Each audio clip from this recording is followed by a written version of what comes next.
যদ্বৈতং ব্রহ্মোপনিষদি তদপশ্যতনুভাজ আন্তান্তর্যামী পুরুষ ইতি সোऽসাংস বিভব ষড়ৈশ্বর্যপূর্ণ য ইহ ভগবান স স্বয়ময়ম ন চৈতন্যাৎ কৃষ্ণাৎ জগতি পরতত্যং পরমিহ অনর্পিতচরিম চিরাৎ করুণয়া অবতীর্ণ কলৌ সমর্পয়িতুম উন্নত উজ্জ্বল রসংসা ভক্তি শ্রিয়ম হরি পুরট সুন্দর দুতি কদম কন্দিপিতঃ সদা হৃদয় কন্দরে স্ফুরতু বসচিনন্দন রাধা কৃষ্ণ প্রণয় বিকৃতি হলাদিনী শক্তিরস্মা দেকাত্মনা বপি ভুবি পুরা দেহ ভেদ গতৌ তৌ চৈতনাখ্যং প্রকট মধুনা তদ্বয়ম চৈকমাপ্তম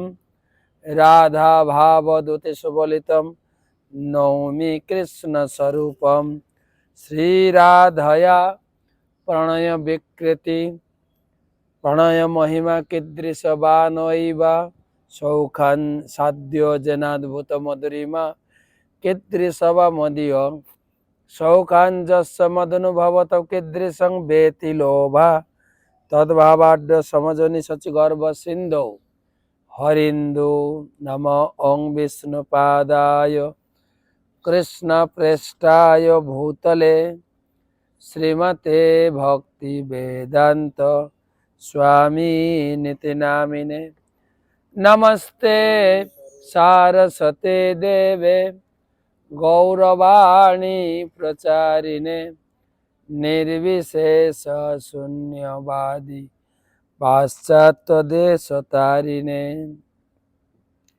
জয় শ্রী কৃষ্ণ চৈতন্য প্রভু নিত্যানন্দ শ্রী অদ্বৈত গদাধর শ্রীবাসাদি শ্রী গৌরভক্তবৃন্দ হরে কৃষ্ণ কৃষ্ণ কৃষ্ণ হরে হরে হরে রাম রাম রাম হরে হরে। শ্রী চৈতন্য চরিতামৃত মহাকাব্য আজকে শুরু হচ্ছে আদিলীলার নবম পরিচ্ছেদ। একে একে আমরা 8টা পরিচ্ছেদ পড়া সম্পন্ন করেছি। প্রথম পরিচ্ছেদে মঙ্গলাচরণ 14টি শ্লোকে কবিরাজ গোস্বামী মঙ্গলাচরণ করেছেন। তারই বর্ণনা প্রসঙ্গে 2 আর 3 2 অধ্যায়ে সেই মঙ্গলাচরণের বিস্তার ব্যাখ্যা করলেন, প্রত্যেকটা শ্লোকের ব্যাখ্যা করলেন। মঙ্গলাচরণ বলতে আমি কি বলছি, সেই মঙ্গলাচরণ হয় ত্রিবিধ প্রকার: বস্তু নির্দেশ, আশীর্বাদ, নমস্কার। 3টা ভাগে ব্যাখ্যা করেছেন। তারপরে 3 অধ্যায় 4 অধ্যায় 3-4 অধ্যায়ে বর্ণনা করা হয়েছে চৈতন্য মহাপ্রভু এই জগতে আসলেন কেন, সামান্য কারণ আর মূল কারণ। সামান্য কারণে ভগবান যেরকম জগতে আসেন, পরিত্রাণায় সাধুনাম বিনাশায় সদুষ্কৃতাম ধর্ম সংস্থাপনার্থায়, ধর্ম সংস্থাপন, অসুর বিনাশ এবং ভক্তদের রক্ষা করার জন্য। এটা হচ্ছে সামান্য জেনারেল নিয়ম। কিন্তু চৈতন্য মহাপ্রভু এই জগতে আসার একটা বিশেষ কারণ ছিল কি না, ভক্তিরস আস্বাদন,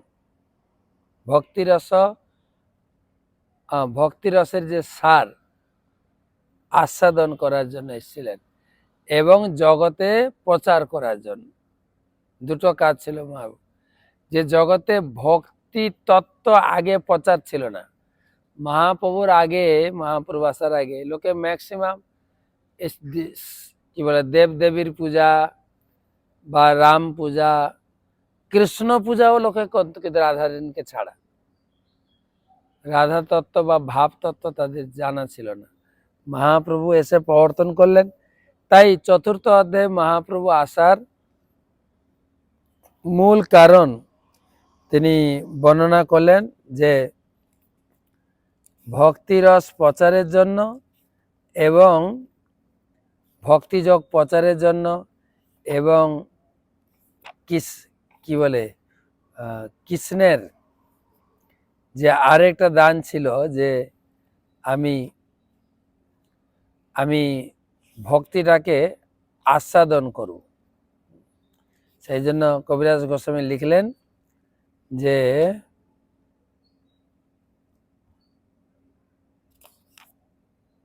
ঐশ্বর্য জ্ঞানেতে সব জগত মিশ্রিত, ঐশ্বর্য শিথিল প্রেম নাই মর্পিত। সবাই ঐশ্বর্য জ্ঞানে পূজা কর, তুমি ভগবান আমি তোমার দাস, এতে ভগবান অতটা খুশি হন নাই।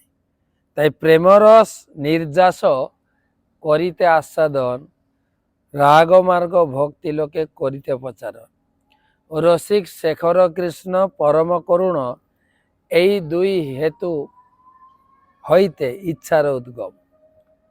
মহাপ্রভু মূল আসার কারণ হয়েছে প্রেম রস আস্বাদন, রাগ মার্গ ভক্তি প্রচারণ। হ্যাঁ, মহাপ্রভু বা কৃষ্ণ বলছেন, যখন কেউ আমাকে তার সম্বন্ধ করে পূজা করে, মোর পুত্র মোর সখা মোর প্রাণপতি, এইভাবে যেই মরে করে শুদ্ধ ভক্তি। কেউ যখন আমাকে পুত্র জ্ঞানে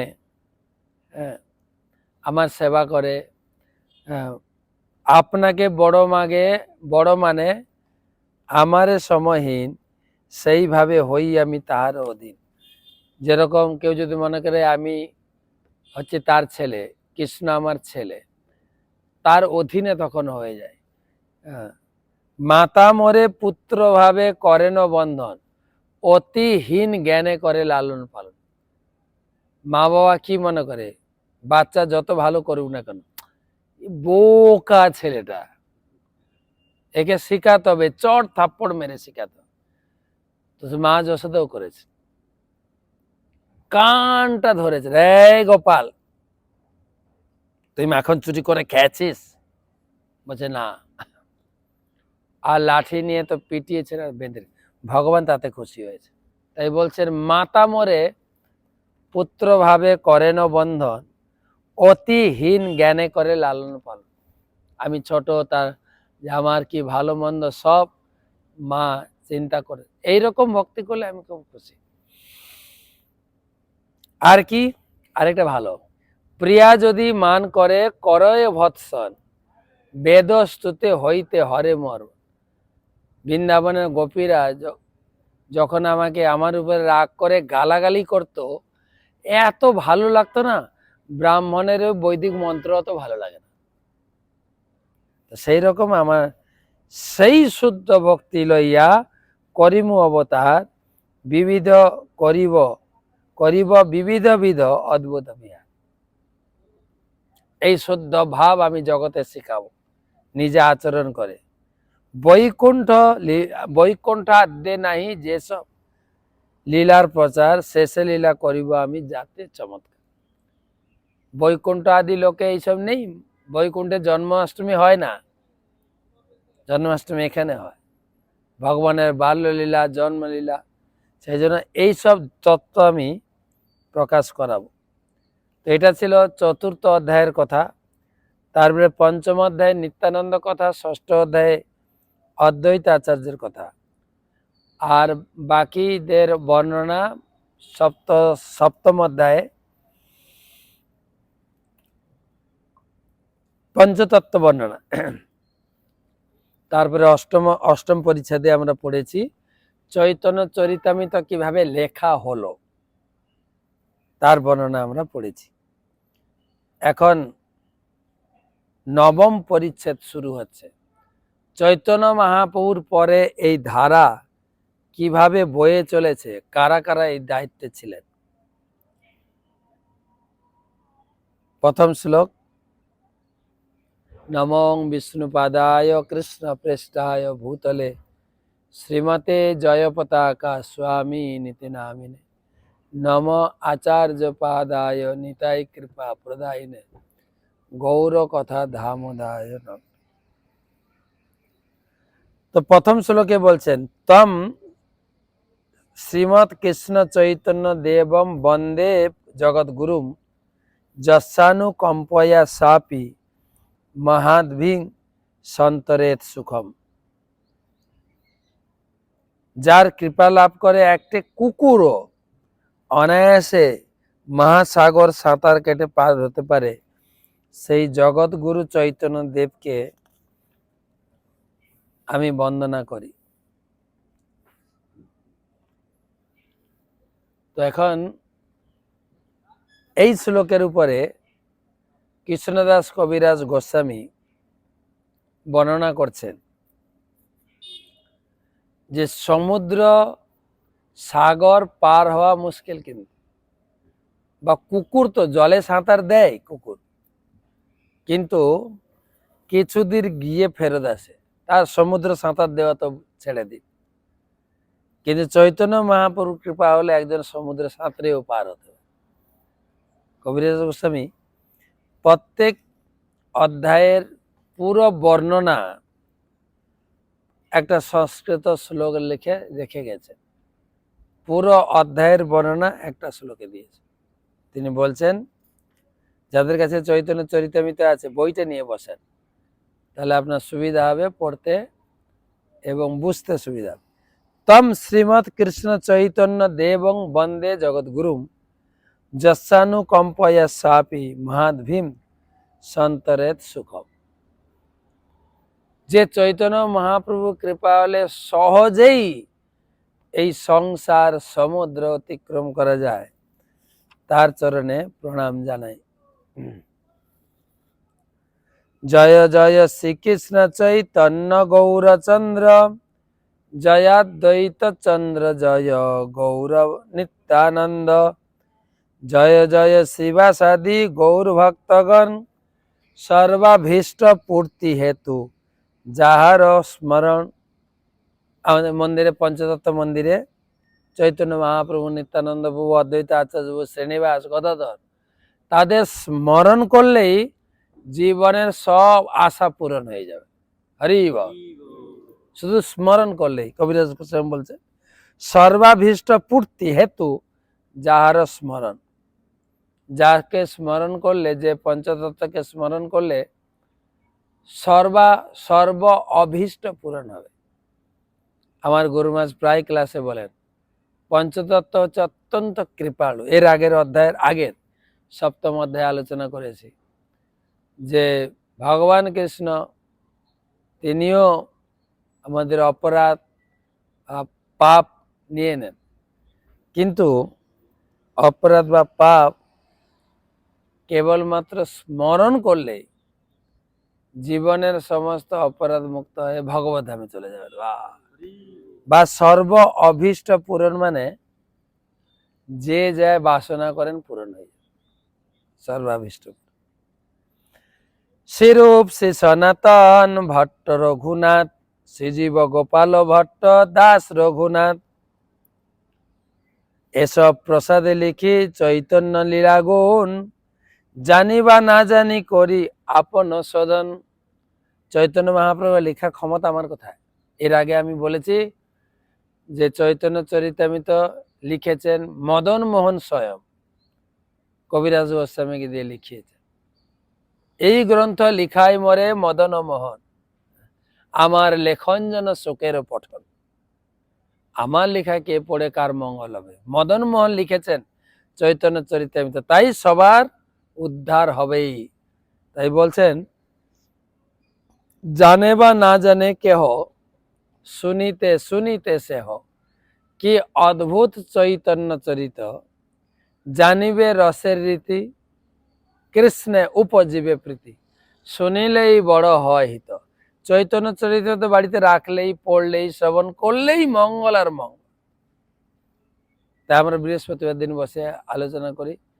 তো যাদের যাদের বই আছে বই নিয়ে বসবেন। আমরা আলোচনা করছি নবম পরিচ্ছেদ, নবম পরিচ্ছেদের আলোচনা।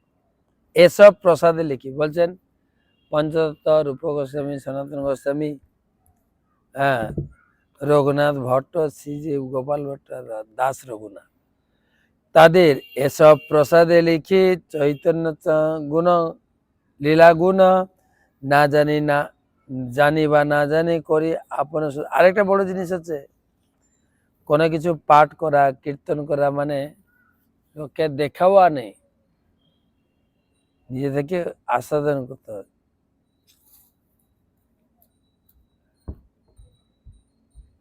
প্রপাত লিখছেন এটি হচ্ছে চিন্ময় সার গ্রন্থের রচনার মূল কথা। তাকে অবশ্যই সুচিতা হতে হবে, বিনয় ও নম্রতাযুক্ত বৈষ্ণব হতে হবে। আত্মাকে পবিত্র করার জন্য শাস্ত্রগ্রন্থ রচনা করা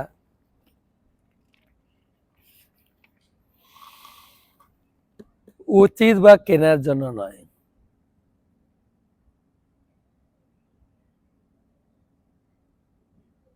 প্রভুপাদ বলছেন আমরা যোগ্য সম্পন্ন না হতে পারি, আমরা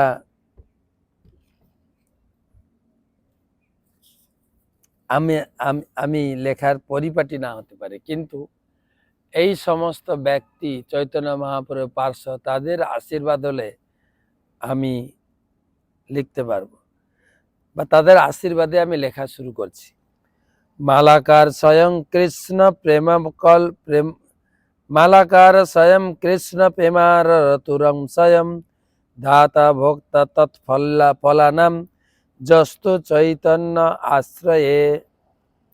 শ্রী চৈতন্য মহাপ্রভু হচ্ছেন কৃষ্ণ প্রেমের অপরাকৃত তরু, তার মালাকার, সেই বৃক্ষের ফল ফুলের পাতা ভোক্তা সেই শ্রীকৃষ্ণ চৈতন্য মহাপ্রভুকে প্রণাম।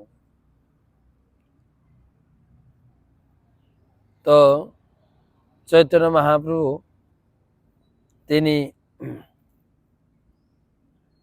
ষড় গোস্বামী আদি বা চৈতন্য মহাপ্রভুর পার্শ্বদের, এখানে কবিরাজ গোস্বামী বলছেন মালাকার স্বয়ং কৃষ্ণ প্রেমার কল্প প্রেমার তরু স্বয়ং। এখানে চৈতন্য মহাপ্রভুকে স্বয়ং মালাকার বলা হয়েছে কেন না, তিনি দাতা, তিনি ভোক্তা, ফল ফলালম যস্তুম চৈতন্য। বৃন্দাবনে সবাই তো ব্রজবাসী পোশাক পরতেন, কিন্তু ষড় গোস্বামী এসে শিখালেন কাছা মেরে কাপড় পরতে হবে, তিলক করতে হবে ঠিক করে, কাপড় চোপড় ভালো করে পরতে হবে, এমন ভাবাবেগে করলে হবে না। কিন্তু তাই চৈতন্য মহাপ্রভু নিজে ভগবান আচরণ করে জগৎকে শিক্ষা দিয়েছে। তো মহাপ্রভু বলছেন প্রভু কয়ে আমি বিশ্বম্বর নাম ধরি, নাম সার্থক হয় যদি বিশ্বে প্রেম ভরি। মহাপ্রভু বলছেন আমার নাম হচ্ছে বিশ্বম্বর, আমি সবাইকে খাওয়াই পড়াই। যিনি সবাইকে খাবার দেন, খাদ্য প্রদান করেন, অম্ভর প্রদান করেন, তাকে বলে বিশ্বম্ভর। বিশ্বম্ভর, অম্ভর মানে খাদ্য, বিশ্বে যিনি খাদ্য প্রদান করেন বা অম্ভর প্রদান করেন তার নাম বিশ্বম্ভর। এখন কথা হচ্ছে লোক কি জানে, লোক কি জানে, লোক জানে আমি ইনকাম করে আমি খাচ্ছি বা পরিবারকে পোষণ করছি, তাই তো নাকি? কিন্তু এখানে বলছেন না, তুমি কে? যদি ভগবান সাহায্য না করে নিজের পেটটাও ভরবে না, তাই তো? হ্যাঁ না বিশ্বাস করেন মানে এই প্যান্ডেলে বসে আছি বলে হ্যাঁ হ্যাঁ, ফিলোজফিটা কি? আরে আমরা যা ইনকাম করি চাল ডাল তরি তরকারি, তাই তো? এই যে এখন বসে আছি, কিভাবে বসে আছি, নিঃশ্বাস খাচ্ছে, এটা কিনে খাচ্ছেন? হ্যাঁ কিনে খাচ্ছেন? না না, ফ্রি ফ্রি।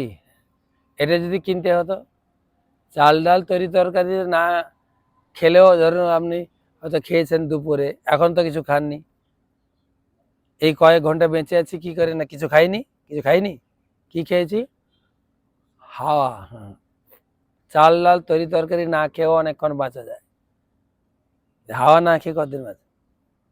তাই মহাপ্রভু বলছে আমি সবাইকে খাওয়াচ্ছি পড়াচ্ছি, আমার নাম বিশ্বম্ভর। অম্ভর মানে খাদ্য, আমি সবাইকে খাদ্য প্রদান করি, তাই আমার নাম কি নাম?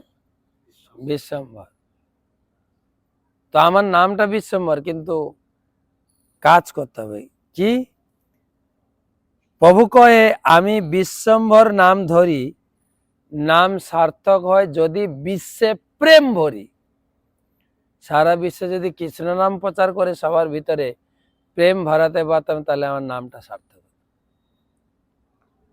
এত চিন্তি লইলা প্রভু মালাকার কর্ম, নবদ্বীপে আরম্ভিলা ফলোদ্যান কর্ম।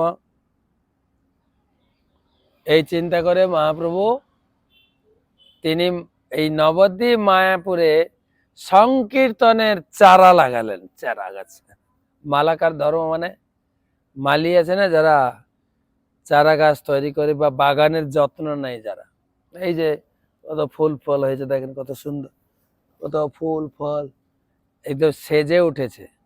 আমাদের ডিসেম্বরের সাজো সাজো রব মায়াপুর একদম ফুল দিয়ে ভরে দেওয়া হয়েছে। কুঁড়ি, কিন্তু কুঁড়ি, কেন ডিসেম্বর মাসে সবাই আসবে, 1 ডিসেম্বর তো গীতা জয়ন্তী, তারপরে থেকে বিশেষ করে 20 তারিখ থেকে তো ঠাসা ভিড়।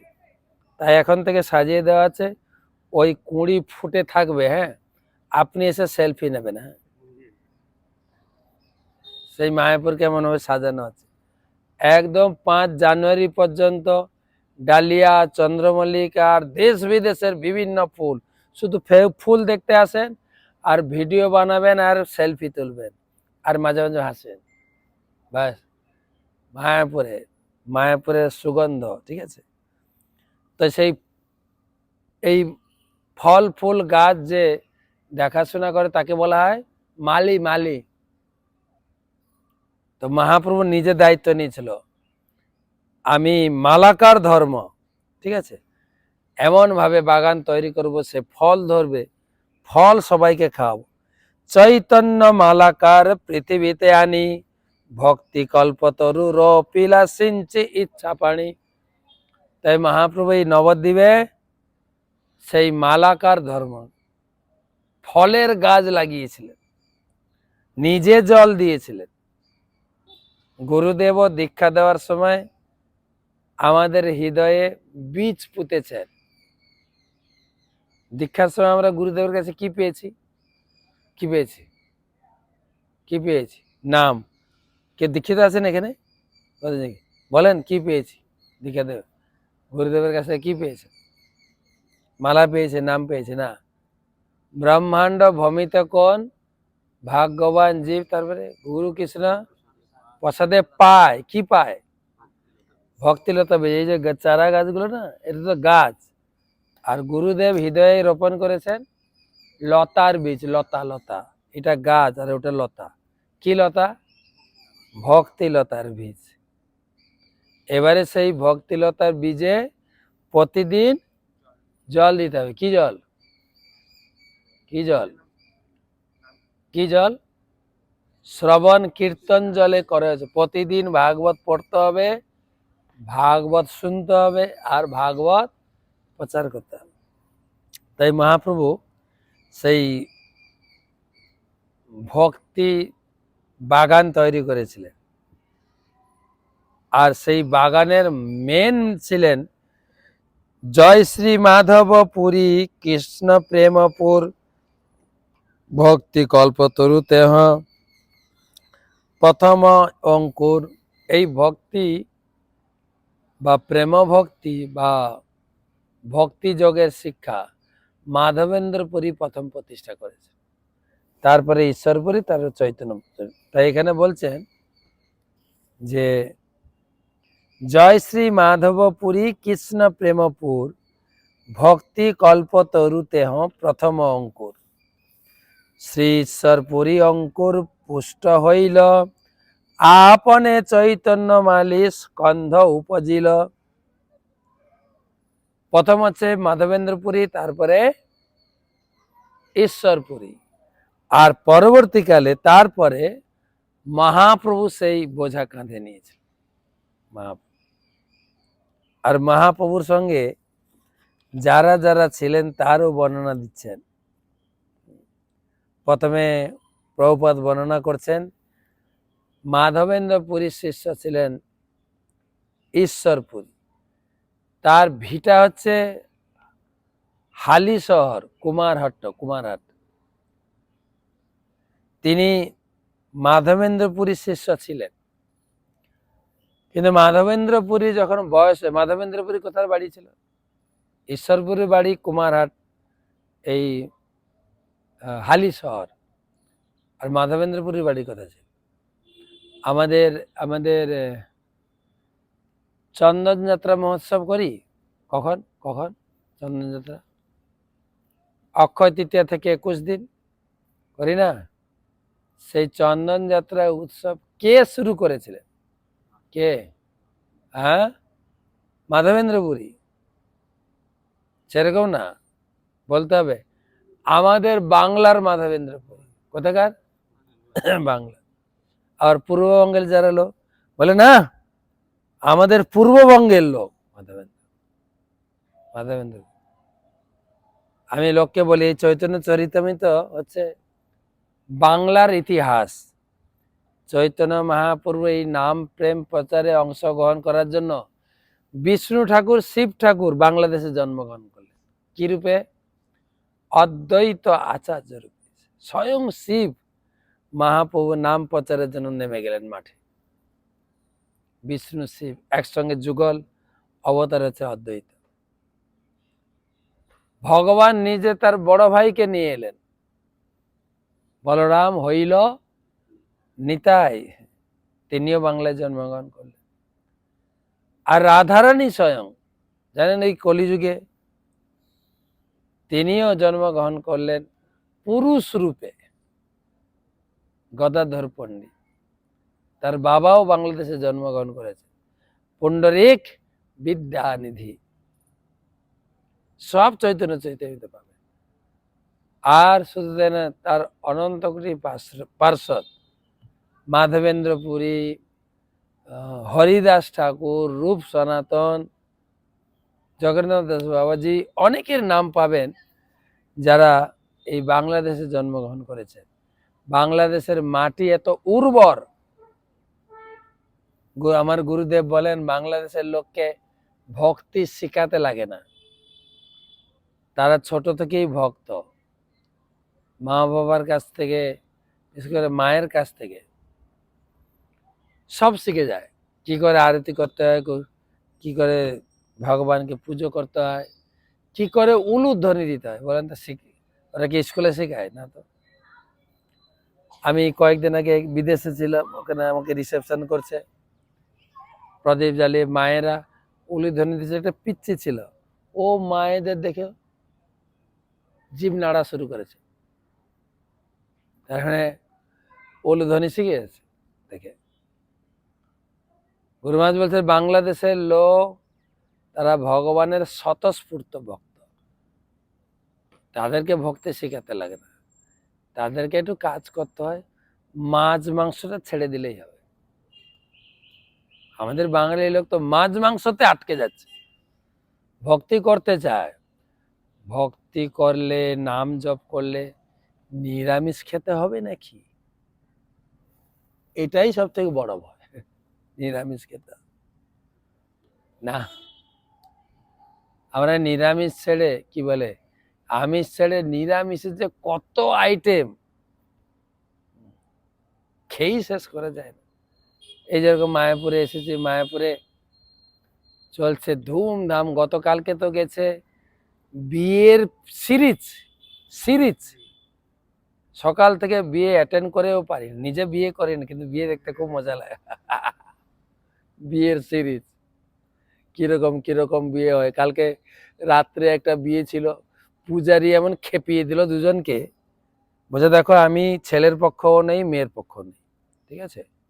এখন মালা বদল হবে, ঠিক আছে, মালা বদল হবে, কিন্তু জানতে হবে কিন্তু পুরুষ এই মালা নেওয়ার জন্য মাথা ঝোঁকায় না, যেন পুরুষ মানুষ কোথাও মাথা ঝোঁকাবে না, ঠিক আছে? কেন মাথা ঝোঁকাতে যাও? ওকে ভালো করে বুঝিয়ে টুঝিয়ে একদম একদম একটু রাগিয়ে দেওয়ার মতো দিয়েছে, ঠিক আছে? আর মেয়েকে বলছে তুমি মহালক্ষ্মী, তুমি হচ্ছে মহালক্ষ্মী, তুমিও কারো কাছে মাথা নত করবে না, ঠিক আছে? তো এখন এমন ভাবে দুজনকে বলে দুজন মাথা উঁচু করে দাঁড়িয়ে আছে, মেয়েটা মালা পরে যে ও আরো উঁচু হয়ে যায়, আবার ছেলেটা যখন মাথা উঁচু মেয়েটাও উঁচু হয়ে যায়। এই হতে হতে ছেলে মেয়েরা দুই পক্ষ হয়ে গেল দেখলাম, ছেলেদের পক্ষে ছেলেরা, মেয়েদের পক্ষে মেয়েরা। ছেলেরা কি করলো, বরটাকে উঠিয়ে দিল, এবার মালা পরাও তুমি।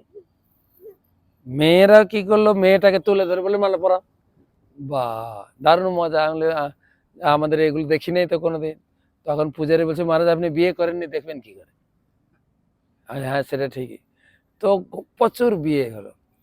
তারপরে আজকেও সকাল থেকে চলছে আমাদের, হয়ে গেল নতুন একটা হায়ার টেস্ট রেস্টুরেন্ট উদ্বোধন হলো।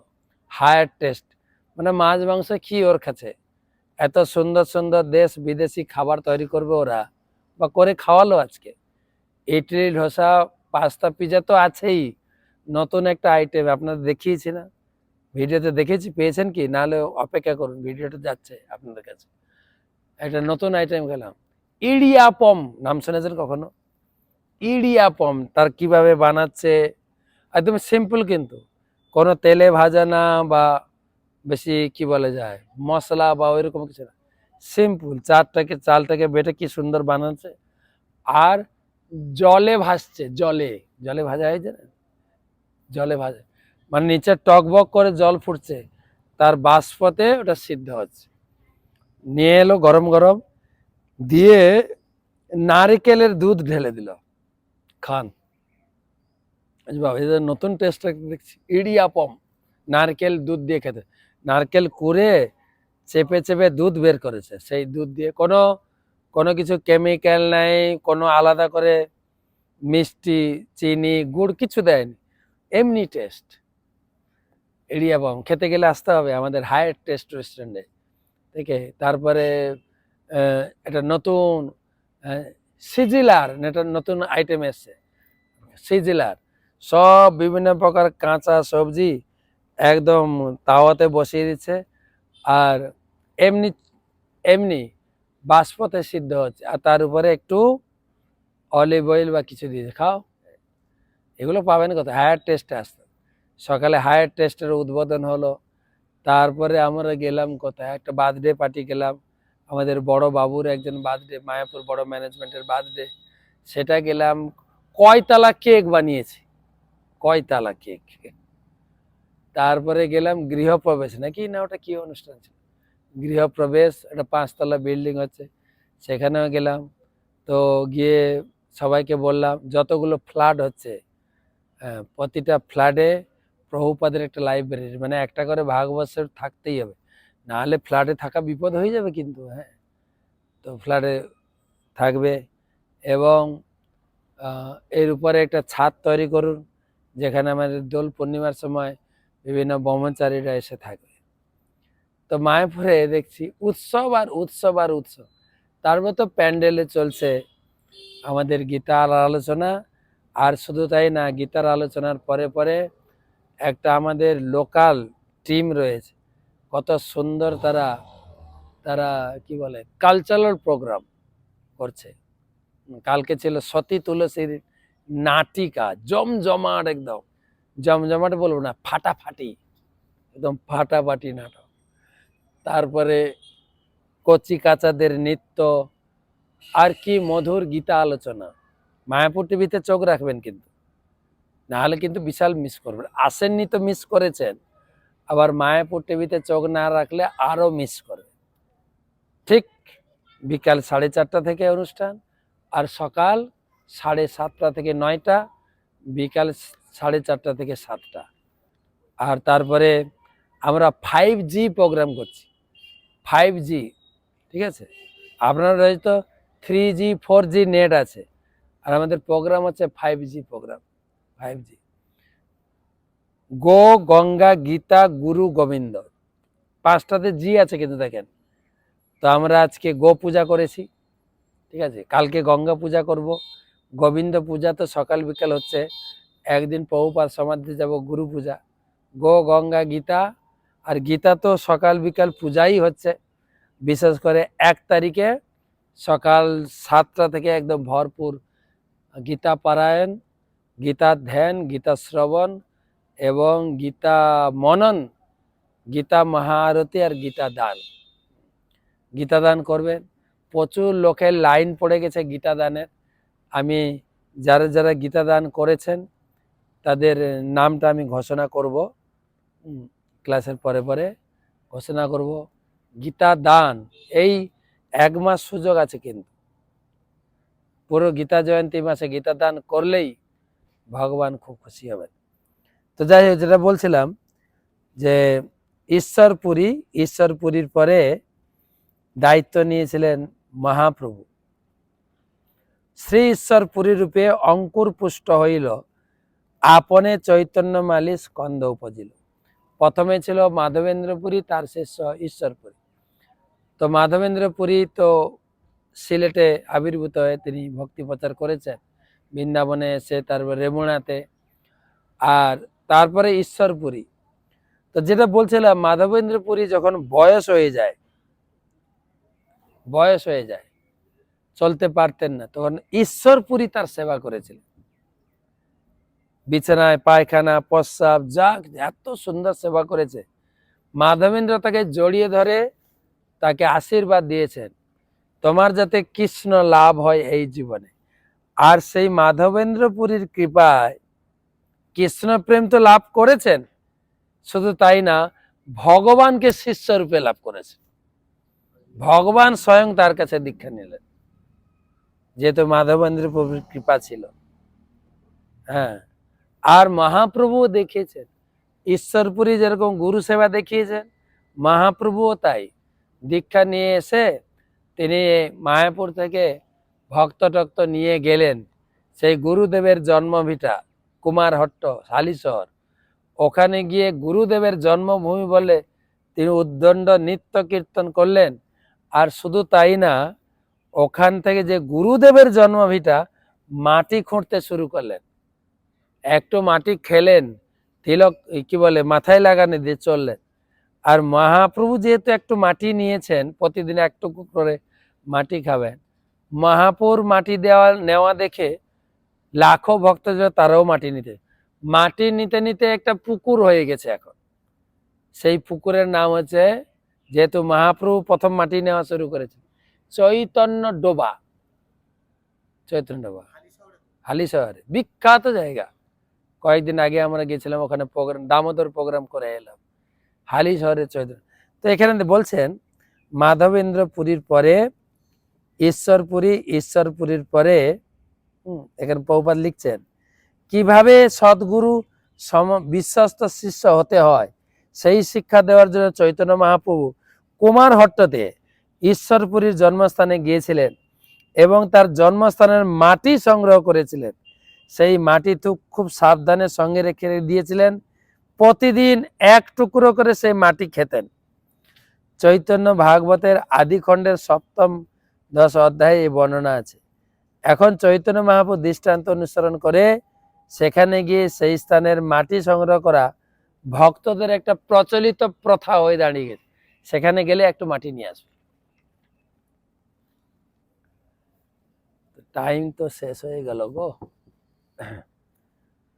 নিজ শক্তি মালি হইয়া স্কন্দ হয়, সকল শাখার সেই স্কন্দ মূলাশ্রয়। তো তিনি মালি, তিনি সেই চৈতন্য বৃক্ষের মূল কাণ্ড ছিলেন। তারপরে আলোচনা পরের বৃহস্পতিবার শোনাবো, কেননা চৈতন্য মহাপ্রভুর সঙ্গে সহকারী কারা ছিলেন তাদের নাম লিখেছেন। পরমানন্দ পুরী, কেশব ভারতী, ব্রহ্মানন্দ, বিষ্ণু কেশবপুরী, সেগুলো রয়েছে। তো আমি আর আলোচনা এগোচ্ছি না, আমরা 11টা শ্লোক পড়লাম মাত্র, 11টা শ্লোক। গীতা জয়ন্তী উপলক্ষে যারা যারা গীতা দান করেছেন শুনিন।